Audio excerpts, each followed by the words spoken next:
خطبہ نمبر 126 آپ علیہ السلام کا ارشاد گرامی جب عطایا کی برابری پر اعتراض کیا گیا۔ بسم اللہ الرحمن الرحیم۔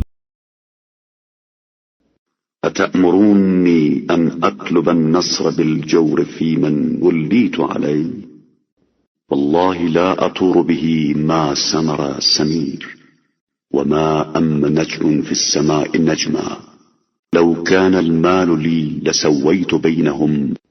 کیا تم مجھے اس بات پر آمادہ کرنا چاہتے ہو کہ میں جن رعایا کا ذمہ دار بنایا گیا ہوں ان پر ظلم کر کے چند افراد کی کمک حاصل کر لوں؟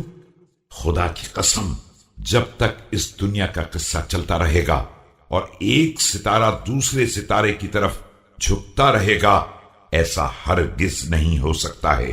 یہ مال اگر میرا ذاتی ہوتا، جب بھی میں برابر سے تقسیم کرتا۔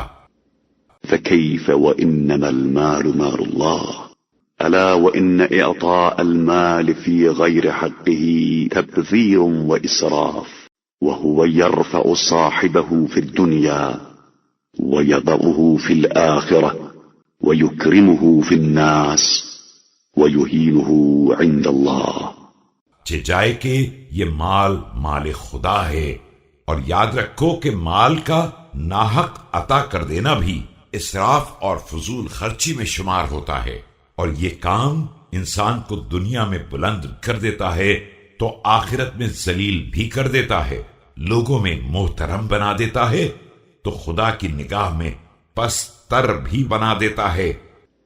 ولم يطع امرؤ ماله في غير حقه ولا عند غير أهله إلا حرمه الله شكرهم وكان لغيره ودهم وإن زلت به النعل يوما فاحتاج إلى معونتهم فشر خدين وألأم خليل۔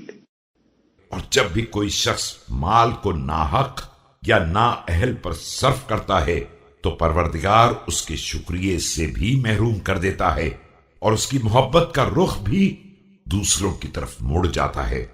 پھر اگر کسی دن پیر پھسل گئے اور ان کی امداد کا بھی محتاج ہو گیا تو وہ بدترین دوست اور ذلیل ترین ساتھی ہی ثابت ہوتے ہیں۔